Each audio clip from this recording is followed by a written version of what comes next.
YSR Congress party కార్యక్రమాల్లో పాల్గొంటున్నాడంటూ ఒక YSR Congress party కార్యకర్తని TDP వాళ్ళు దాడి చేసి కొట్టారని ఎమ్మెల్యే వెళ్ళి వైసీపీ మాజీ ఎమ్మెల్యే వెళ్ళి ఆందోళనకు దిగినటువంటి పరిస్థితి.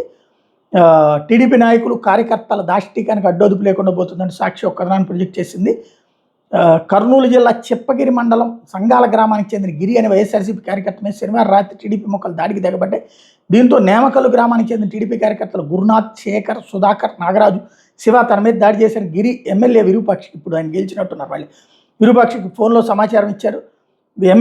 ఎమ్మెల్యే వెంటనే స్పందించి జరిగిన దాష్టికాన్ని ప్రశ్నించేందుకు సోదరుడు శ్రీరాములు ఇతర కార్యకర్తలతో కలిసి నేమకల్లుకు వెళ్లారు. వీళ్ళ మీద పచ్చమొక్కలు దాడికి పాల్పడ్డాయి. ఈ ఘర్షణలో ఎమ్మెల్యే సోదరుడు శ్రీరాములు ఎడమ చేయి విరిగింది. అలాగే వైఎస్ఆర్సీపీ కార్యకర్తల గాయాలని, అయితే దాడి చేసిన వాళ్ళ మీద కేసు నమోదు చేయాలని బాధితులతో కలిసి Aluru YSRCP MLA Virupakshi Chippagiri police station ముందు బైఠాయించారు. ఈ సమయంలో బాధితులకు న్యాయం చేయాల్సిన పోలీసు ఎమ్మెల్యే మీద దురుసుగా ప్రవర్తించారు. ప్రోటోకాల్ కూడా పాటించకుండా నువ్వు నేమకల్లుకి ఎందుకు వెళ్ళావు, నీ వల్లే శాంతి భద్రత వివాదం కలిగిందంటే ఎమ్మెల్యేని ఆలూరు సీఐ రవిశంకర్ రెడ్డి ఏకవచనంతో మాట్లాడారు.